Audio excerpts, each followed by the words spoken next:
ಆಚಿ chilli powder ಸಖತ್ ಖಾರ ಬಣ್ಣ ಮತ್ತು ರುಚಿ ಆಚಿ ಚಿಲ್ಲಿ ಪೌಡರ್.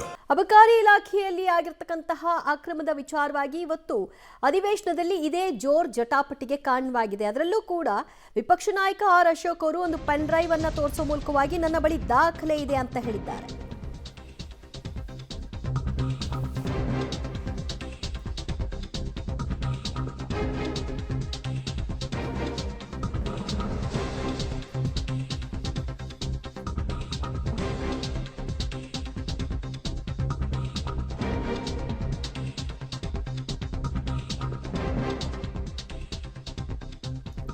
ಅಬಕಾರಿ ಇಲಾಖೆಯಲ್ಲಿ ಅತಿ ದೊಡ್ಡ ಹಗರಣವಾಗಿದ್ಯಾ ಅನ್ನುವಂತಹ ಪ್ರಶ್ನೆ. ಪಂಚರಾಜ್ಯಗಳ ಚುನಾವಣೆಗಾಗಿ ರಾಜ್ಯದಿಂದ ಹಣವನ್ನ ಸಾಗಿಸಲಾಗ್ತದ್ಯಾ? ವಿಧಾನಸಭೆಯಲ್ಲಿ ವಿಪಕ್ಷಗಳ ಗದ್ದಲ ಕೋಲಾಹಲಕ್ಕೆ ಇದೇ ವಿಚಾರ ಸಾಕ್ಷಿಯಾಯಿತು. ವಿಧಾನಸಭೆಯಲ್ಲಿ ಅಬಕಾರಿ ಲಂಚಾವತಾರದ ಬಗ್ಗೆ ಪ್ರಸ್ತಾಪವನ್ನ ಮಾಡಲಾಗಿದೆ. ಸಚಿವ ಆರ್.ಬಿ. ತಿಮ್ಮಾಪುರ್ ರಾಜೀನಾಮೆಗೆ ವಿಪಕ್ಷಗಳು ಪಟ್ಟನ್ನ ಹಿಡಿದಿವೆ. ಅಬಕಾರಿ ಇಲಾಖೆಯಲ್ಲಿ ದೊಡ್ಡ ಮಟ್ಟಿಗೆ ಹಗರಣ ಆಗಿದೆ ಅನ್ನುವಂತಹ ವಿಚಾರವಾಗಿ ಚರ್ಚೆ ಏರ್ಪಡ್ತು. 16 ಕನ್ವರ್ಟ್ ಮಾಡ್ಬಿಟ್ರೆ ನಂಗಾಗುತ್ತೆ. ಪ್ರಿಲಿಮಿನರಿ ಸಬ್ಮಿಷನ್ ಮಾಡಕ್ ಕೊಡಿ. ಮತ್ತೆ ಅಬಕಾರಿ ಇಲಾಖೆಯಲ್ಲಿ ಆಗಿರೋದು ₹1 ₹2 ಭ್ರಷ್ಟಾಚಾರ ಅಲ್ಲ, ದೊಡ್ಡ ಪ್ರಮಾಣದಲ್ಲಿ ಭ್ರಷ್ಟಾಚಾರ ನಡೆದಿದೆ. ಇಡೀ ಸರ್ಕಾರ ಭ್ರಷ್ಟ ಸರ್ಕಾರ ಅನ್ನುವಂಥದ್ದು ಮತ್ತೆ ಮತ್ತೆ ಸಾಬೀತಾಗ್ತಾ ಇದೆ. ಇದು ನಾನು ಪ್ರಿಲಿಮಿನರಿ ಸಬ್ಮಿಷನ್ ಮಾಡಕ್ ಕೊಡಲ್ಲ. ಕರೆಕ್ಟ್ ಕೇಳಿ, ನೀವು ಬೆಳಿಗ್ಗೆ ಅದು ಪ್ರಸ್ತಾವ ಮಾಡ್ಲಿಕ್ಕೆ ಅವಕಾಶ ಕೊಡ್ಬೇಕಂತ ಕೇಳಿದ್ದೀರಿ. ಆವಾಗ ನಾನು ತಾವು ಅದನ್ನು ನಾನು ಹೇಳಿದೆ ಅಂತ ಹೇಳಿದ್ರೆ ಅವರು ಪ್ರಿಲಿಮಿನರಿ ಸಬ್ಮಿಷನ್ ಎಲ್ಲ ಮಾಡಿದ್ರು. ಯಾರಲ್ಲಿ ಮಾಡಿದಂತ ಎಲ್ಲ ವಿಚಾರ ಟಿವಿಯಲ್ಲಿ ಬಂದಿದೆ, ಅಲ್ಲಿ ಬಂದಿದೆ, ಇವರ ಹೆಸರು ಇನ್ವಾಲ್ವ್ಮೆಂಟ್ ಆಗಿದೆ ಎಲ್ಲ ಅವ್ರು ಹೇಳಿದ್ದಾರೆ. ಟಿವಿಯಲ್ಲಿ ಬರಕ್ ಮಾತಾಡ್ಲೇ ಇಲ್ಲ. ನಾವು ನಿಮ್ಮನ್ನ ಕನ್ವಿನ್ಸ್ ಮಾಡ್ತಾ ಇರೋದು, ಟಿವಿ ಕನ್ವಿನ್ಸ್ ಮಾಡ್ತಾ ಇರಲ್ಲ. ನಿಮ್ಮ ನಿಲುವಳಿ ಸೂಚನೆ ಆಗಿದೆ ಯಾಕೆ ಬರುತ್ತೆ ಅನ್ನೋದನ್ನ ನಿಮಗೆ ಕನ್ವಿನ್ಸ್ ಮಾಡಬೇಕಾಗಿದೆ. ಅದಕ್ಕೆ ನಾವು ಪ್ರಯತ್ನ ಮಾಡ್ತಾ ಇದೀವಿ. ನಿಮ್ಮ ಕನ್ವಿನ್ಸ್ ಎಷ್ಟು ಶಾರ್ಪ್ ಇತ್ತು ಅಂತ ಹೇಳಿದ್ರೆ 5 ನಿಮಿಷ ನನಗೆ ಗೊತ್ತಾಯ್ತು. ಅದಕ್ಕೆ ನಾನು ಹೇಳಿದೆ, ನಿಮಗೆ ಒಂದು ನಿರ್ಣಯದಲ್ಲಿ ಅದನ್ನ ಚರ್ಚೆ ಮಾಡ್ಬೋದು, ಅಥವಾ ನಿಮ್ಗೆ ಚರ್ಚೆ ಮಾಡಬೇಕಾ ಅಂತ ಇದ್ದಿದ್ರೆ ಅದಾದ ನಂತರ 16 ಕನ್ವರ್ಟ್ ಮಾಡಿ ನಾನು ಕೊಡ್ತೇನೆ ಸೋಮವಾರದ ನಂತರ ಅಂತ ಹೇಳಿ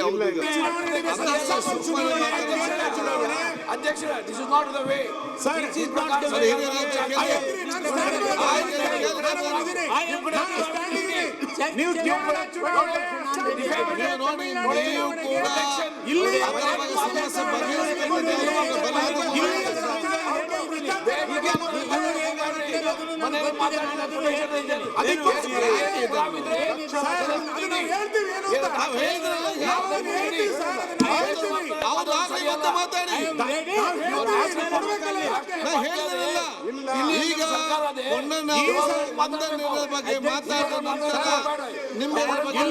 ಅವಕಾಶ ಕೊಡಿ. ದುಡ್ಡು ಕೊಡ್ತಾ ಇರೋದು ನಿಜ, ಕೇರಳಗೆ ದುಡ್ಡು ಕೊಡ್ತಾ ಇರೋದು ನಿಜ, ತಮಿಳುನಾಡಿಗೆ ಎಲ್ಲ ನಿಜ, 100%.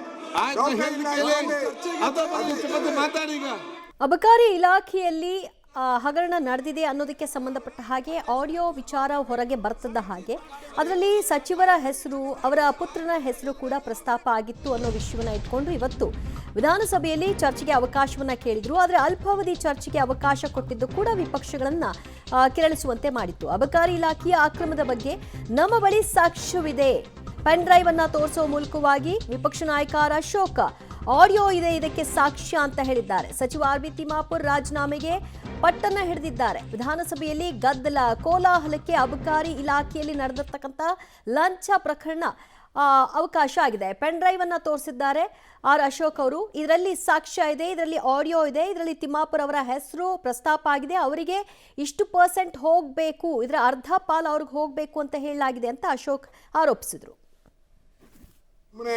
ಸಂತೆಯಲ್ಲಿ ಭಾಷಣ ಮಾಡಿಲ್ಲ ನಾವು. ಲೋಕಾಯುಕ್ತದಲ್ಲಿ ಅಫಿಡವಿಟ್ ಡಾಕ್ಯುಮೆಂಟ್ ಲೋಕಾಯುಕ್ತದಲ್ಲಿ ಕಂಪ್ಲೇಂಟ್ ಆಗಿದೆ. ಇದಕ್ಕಿಂತ ಅಲ್ಲ, ಈಶ್ವರಪ್ಪಂದ ಆದಾಗ ನೀವೇನ್ ಮಾಡಿದ್ರಿ? ನೀವು ಮತ್ತೆ ನೋಡ್ತೇನೆ ನೀವೇ ಬಂದ್ ಧರಣಿ ಮಾಡಿದ್ರಿ, ನೀವೇ ಅಪೋಸಿಷನ್ ನೀವೇ ಬಂದ್ರಿ, ಉಪನಾಯಕರು ಕೂಗಾಡಿದ್ರಿ, ಹಾರಾಟ ಮಾಡಿದ್ರಿ. ಪಾಪ ಈಶ್ವರಪ್ಪ ತಪ್ಪು ಮಾಡದೆ ರಾಜೀನಾಮೆ ಕೊಟ್ರು. ಏನಾಯ್ತು ಕೋರ್ಟಲ್ಲಿ ಅದು ಕೇಸು? ಅದೆಲ್ಲ ಕೂಡ ಚರ್ಚೆ ಮಾಡುವ. ಈಗ ಚರ್ಚೆ ಮಾಡಬೇಕಾ ಬೇಡವಾ? ಈಗಲೇ ಮಾಡಬೇಕು, ಈಗಲೇ ಮಾಡಬೇಕು, ಯಾಕೆ ಮಾತಾಡ್ತೀರಿ? ಈಗಲೇ ಮಾಡಬೇಕು. ಒಂದ್ ಸೆಕೆಂಡ್ ಬೇಕಾ ಬೇಡ? ಮಂತ್ರಿ ಒಂದು ಖಾಲಿ ಮಾಡಿಸ್ತೀರಿ, ಒಂದು ಮಂತ್ರಿ ಖಾಲಿ ಮಾಡಿಸ್ತೀರಿ, ಒಂದ್ ಮಂತ್ರಿ ಖಾಲಿ ತೆಗೆದ್ರಿ ನೀವು. ಆಯ್ತಲ್ಲ ಈಗ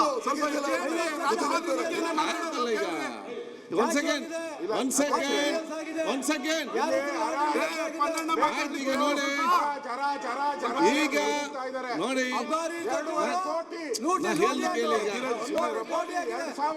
ಆಯ್ತು ಮತ್ ದಯವಿಟ್ಟು ಒಂದ್ ಸೆಕೆಂಡ್ ಸತೀಶ್ ಅದನ್ನ ಹೇಳ್ತೀರಿ. ಮಂತ್ರಿ ಹೇಳಿದ್ದಾರೆ ಯಾರೋ ನಮ್ಮವರೇ ಮಾಡಿಸ್ತಾ ಇದ್ದಾರೆ ಅಂತ. ಯಾರು ಹೇಳಿ? ಅದನ್ನು ಆಯ್ತು ಇದರಿಂದ ಪಿತೂರಿ ಇದೆ ಅಂತ ಆಯ್ತು ತಾವು ಹೇಳಿದಿರಲ್ಲ ಈಗ ಯಾರು ಇದ್ದಾರೆ ಹೇಳಿ?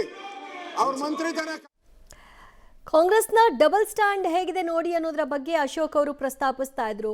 ಆಡಳಿತದಲ್ಲಿದ್ದಾಗ ನೀವು ಇದರ ಬಗ್ಗೆ ಚರ್ಚೆಗೆ ಅವಕಾಶ ಮಾಡಿಕೊಡಲ್ಲ, ಅದೇ ಈಶ್ವರಪ್ಪನವರ ಮೇಲೆ ಯಾವ ರೀತಿಯಾದಂತಹ ಮಾತುಗಳನ್ನು ಆಡಿದ್ರಿ, ಇದೇ ಸದನದಲ್ಲಿ ಅಪೋಸಿಷನ್ ಅಲ್ಲಿ ನಿಂತಾಗ ನಿಮ್ಮ ಪ್ರತಿಭಟನೆ ಯಾವ ರೂಪದಲ್ಲಿ ಇತ್ತು ಅಂತ ಪ್ರಶ್ನಿಸಿದ್ದಾರೆ. ಪಿತೂರಿ ನಡೆದಿದೆ ಅಂದ್ರೆ ಯಾರು ನಡೆಸಿದ್ದು ಅಂತ ಹೇಳಿ ವಿಪಕ್ಷ ನಾಯಕ ಆರ್ ಅಶೋಕ್ ಈ ಮೂಲಕವಾಗಿ ಒತ್ತಾಯವನ್ನ ಮಾಡಿದ್ದಾರೆ. ಪಿತೂರಿ ನಡೆದಿರೋ ವಿಚಾರವಾಗಿ ನಾನು ಚರ್ಚೆಗೆ ಸಿದ್ಧನಿದ್ದೀನಿ ಅಂತ ಸಚಿವ ಆರ್.ಬಿ. ತಿಮ್ಮಾಪುರ್ ಕೂಡ ಹೇಳಿದ್ದಾರೆ. ಸದನದ ಬಾವಿಗಿಳಿದು ವಿಪಕ್ಷಗಳು ಧರಣಿ ನಡೆಸಿವೆ, ಚರ್ಚೆಗೆ ಅವಕಾಶ ಕೊಡಬೇಕು ಮತ್ತು ಸಚಿವರ ತಲೆದಂಡ ಆಗಬೇಕು ಅನ್ನುವಂತಹ ಬಿಗಿಪಟ್ಟನ್ನ ಹಿಡಿದಿದ್ದಾರೆ. ಕೆಲ ಕಾಲ ಕಲಾಪವನ್ನು ಮುಂದೂಡಿಕೆ ಮಾಡಲಾಗಿದೆ, ನನ್ನ ವಿರುದ್ಧ ಪಿತೂರಿ ನಡೆದಿದೆ ಅಂತ ತಿಮ್ಮಾಪುರ್ ಆರೋಪ ಮಾಡ್ತಿದ್ದಾರೆ. ಹಾಗಾದ್ರೆ ಪಿತೂರಿ ನಡೆದಿದೆ ಅನ್ನೋದಾದ್ರೆ ಪಿತೂರಿ ಮಾಡಿದವರು ಯಾರು ಅನ್ನೋದನ್ನು ಕೂಡ ಬಹಿರಂಗಪಡಿಸಲಿ ಅಂತ ಸವಾಲ್ ಹಾಕಿದ್ದಾರೆ ಅಶೋಕ್. ವಿಧಾನಸಭಾ ಕಲಾಪದಲ್ಲಿ ಇವತ್ತು ಅಬಕಾರಿ ಇಲಾಖೆಯಲ್ಲಿ ನಡೆದಿರುವಂತಹ ಹಗರಣದ ವಿಚಾರವಾಗಿ ಚರ್ಚೆಗೆ ಅವಕಾಶವನ್ನ ಕೋರುವ ವಿಷಯದಲ್ಲೂ ಕೂಡ ಕೆಲ ಬೇಸರವನ್ನ ಹೊರಹಾಕಿದ್ರು ವಿಪಕ್ಷ ನಾಯಕರು. ಜೊತೆಗೆ ನಮ್ಮ ಬಳಿ ಸಾಕ್ಷ್ಯ ಇದೆ, ಇದಕ್ಕೆ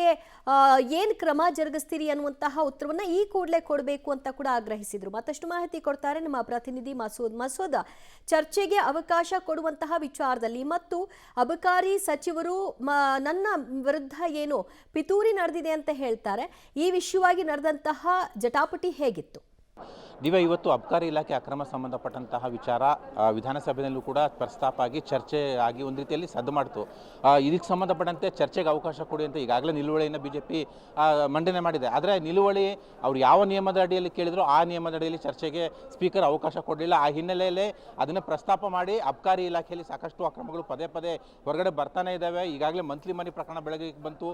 ಇತ್ತೀಚೆಗೆ ಪರವಾನಗಿ ಸನದುಗಳನ್ನು ಕೋಟಿ ರೂಪಾಯಿಗೆ ಮಾರ್ತಾ ಇದ್ದಾರೆ. 2,500 ಕೋಟಿ ಅಕ್ರಮ ಅಬಕಾರಿ ಇಲಾಖೆ ಒಂದರಲ್ಲೇ ಆಗಿದೆ. ಅಬಕಾರಿ ಇಲಾಖೆಯಲ್ಲಿ ಲೂಟಿ ಹೊಡೆದು ಅಸ್ಸಾಂ ಚುನಾವಣೆಗೆ ಕಳಿಸುವಂತಹ ಹುನ್ನಾರವನ್ನು ಕಾಂಗ್ರೆಸ್ ನಾಯಕರು ಮಾಡ್ತಾ ಇದ್ದಾರೆ. ಅವರ ರಾಜೀನಾಮೆನ ಯಾಕೆ ಇಲಾಖೆ ಸಚಿವರ ರಾಜೀನಾಮೆ ಪಡ್ಕೊಳ್ತಾ ಇಲ್ಲ ಅನ್ನುವಂಥ ಆರೋಪ ಮಾಡಿದ್ರು. ಜೊತೆಗೆ ಇದರ ವಿಸ್ತಾರ ಚರ್ಚೆಗೆ ಅವಕಾಶ ಮಾಡಿಕೊಡಿ ಅನ್ನುವಂಥ ವಿಚಾರ ಇಟ್ಕೊಂಡು ಸದನದ ಬಾವಿಗೂ ಕೂಡ ಇಳಿದು ಧರಣಿ ಕೂಡ ಮಾಡಿದ್ರು ಬಿಜೆಪಿ ಜೆಡಿಎಸ್ ಸದಸ್ಯರು. ಇದೇ ಸಂದರ್ಭದಲ್ಲಿ ಆರ್ ಅಶೋಕ್ ಅವರು ಪೆನ್ಡ್ರೈವ್ ಕೂಡ ತೋರಿಸಿದ್ರು. ಸದನದಲ್ಲೇ ಪೆನ್ಡ್ರೈವ್ ತೋರಿಸಿ ಅಬಕಾರಿ ಇಲಾಖೆಯಲ್ಲಿ ಏನೆಲ್ಲ ಅಕ್ರಮ ಆಗ್ತಿದೆ, ಜೊತೆಗೆ ಪರವಾನಗಿ ಸನ್ನದ್ದು ಸಂಬಂಧಪಟ್ಟಂತಹ ಆಡಿಯೋ ವೈರಲ್ ಏನಾಗಿತ್ತು ಅದರಲ್ಲಿ ಸಚಿವರ ಹೆಸರು ಕೂಡ ಇದೆ, ಅವರ ಪುತ್ರನ ಹೆಸರು ಕೂಡ ಇದೆ. ಆ ದಾಖಲೆ ಆಡಿಯೋ ದಾಖಲೆ ನನ್ನ ಬಳಿ ಇದೆ, ಈ ಪೆನ್ಡ್ರೈವ್ನಲ್ಲಿದೆ, ದಾಖಲೆ ಬೇಕಿದ್ರೆ ನಾನು ಕೊಡ್ತೇನೆ ಅನ್ನುವಂಥ ವಿಚಾರವನ್ನು ಪ್ರಸ್ತಾಪ ಮಾಡಿ ಪೆನ್ಡ್ರೈವ್ ಕೂಡ ಸದನದಲ್ಲೇ ತೋರಿಸಿದ್ರು. ಜೊತೆಗೆ ಧರಣಿ ಕೂಡ ಬಿಜೆಪಿ ಮತ್ತು JDS ಸದಸ್ಯರು ಮಾಡಿದ್ರು. ಆದರೂ ಕೂಡ ಇನ್ನೂ ಕೂಡ ಚರ್ಚೆಗೆ ಕೊಡೋ ಸಂಬಂಧಪಟ್ಟಂತೆ ಯಾವುದೇ ತೀರ್ಮಾನ ಮಾಡಿಲ್ಲ. ನಿಯಮ 60ರಲ್ಲಿ ಕೇಳಿದ್ರು, ನಿಯಮ 69ರಲ್ಲಿ ಬದಲಾಯಿಸಿ ಸ್ಪೀಕರ್ ಅವಕಾಶ ಕೊಟ್ಟಿದ್ದಾರೆ. ಆದರೆ ಈಗಲೇ ಚರ್ಚೆ ಕೊಡಿ ಅನ್ನುವಂತಹ ಪಟ್ಟಣ ಇಟ್ಕೊಂಡು ಬಿಜೆಪಿ ಮತ್ತು JDS ಸದಸ್ಯರು ಸದನದ ಬಾವಿಗಿಳಿದು ಧರಣಿ ಮಾಡ್ತಾ ಇದ್ದಾರೆ. ರಾಜ್ಯ ಸರ್ಕಾರ ಸಚಿವರ ರಾಜೀನಾಮೆ ಪಡಿಬೇಕು, ಸಚಿವರ ತಲೆದಂಡ ಆಗಬೇಕು. ಇದೇ ಒಂದು ಇಲಾಖೆಯಲ್ಲಿ ಪದೇ ಪದೇ ಈಗಾಗಲೇ 2.5 ವರ್ಷದಲ್ಲಿ 3ನೇ ಪ್ರಕರಣ ಇದು ಅಬಕಾರಿ ಇಲಾಖೆಯಲ್ಲಿ ಕಂಡು ಬರ್ತಾ ಇರುವಂಥದ್ದು. ಹಾಗಾಗಿ ಅದೇ ಸಚಿವರನ್ನ ಯಾಕೆ ಮುಂದುವರಿಸಿದ್ದೀರಾ? ನೀವು ಮುಂದುವರಿಸಿದ್ದೀರಾ ಅಂದರೆ ಇಲ್ಲಿ ಮುಖ್ಯಮಂತ್ರಿಗಳ ಪಾತ್ರ ಕೂಡ ಶಾಮೀಲು ಕೂಡ ಇದೆ, ಅವರ ಬೆಂಬಲ ಕೂಡ ಈ ಲೂಟಿಗಿದೆ ಅಂತ ನಾವು ಭಾವಿಸಬೇಕಾಗುತ್ತೆ ಅನ್ನುವಂತಹ ಆರೋಪವನ್ನು ಕೂಡ ಆರ್ ಅಶೋಕ್ ಅವರು ಮಾಡಿದ್ರು. ಸದ್ಯ ಈ ಸದನದಲ್ಲಿ ಗದ್ದಲ ಇದ್ದ ಹಿನ್ನೆಲೆಯಲ್ಲೇ ಸದನವನ್ನು 15 ನಿಮಿಷ ಕಾಲ ಸ್ಪೀಕರ್ ಅವರು ಮುಂದೂಡಬೇಕಾಯಿತು. ಸದನ ಮತ್ತೆ ಆರಂಭ ಆದರೂ ಕೂಡ ಧರಣಿ ಮುಂದುವರಿಯುತ್ತೆ. ದಿವ್ಯಾ. ಮಸೂದ್, ಥ್ಯಾಂಕ್ ಯು ನಿಮ್ಮೆಲ್ಲ ಮಾಹಿತಿಗೆ.